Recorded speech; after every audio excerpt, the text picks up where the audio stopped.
यानंतर एक मोठी बातमी आहे। दिल्लीमध्ये उद्धव ठाकरे यांच्या शिवसेनेची संसदीय पक्षाची बैठक पार पडली आणि या बैठकीतनंच ब्रेकिंग न्यूज येते।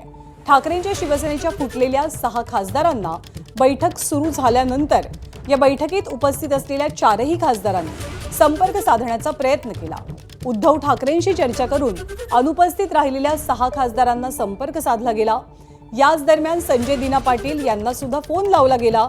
यावेळी आपण लगेच विमानाने दिल्लीला येतोय आणि बैठकीसाठी पोहोचतोय असं संजय दिना पाटील यांनी सांगितल्याची माहिती आहे।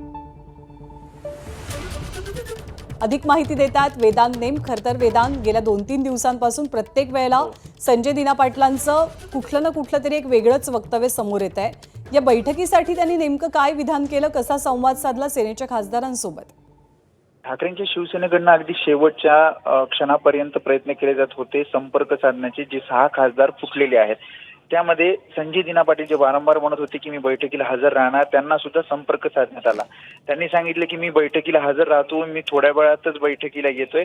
मात्र 1.5 तास चाललेल्या बैठकीमध्ये ते शेवटपर्यंत अनुपस्थित राहिले आणि त्यामुळेच उद्धव ठाकरेंशी या 4 खासदारांशी चर्चा केली आणि आता नेमकं पुढे आपण काय करायचं या संदर्भात उद्धव ठाकरेंना विचारलं। त्यानंतर उद्धव ठाकरेंनी सुद्धा विचारलं की कोणकोणत्या खासदारांनी काय कारण दिली, तर इतर जे 5 खासदार होते त्यांच्याशी संपर्क होऊ शकला नाही। संजय दिना पाटलांनी हे कारण दिलं आणि त्यामुळे या 6ही खासदारांना नोटीस पाठवाव्या अशा सूचना उद्धव ठाकरेंनी दिल्या आणि त्यानुसार या 6 खासदारांना नोटीस पाठवल्या, ज्यामध्ये संजय दिना पाटलांनी कारण देऊन सुद्धा ही नोटीस पाठवल्याचं कळतंय।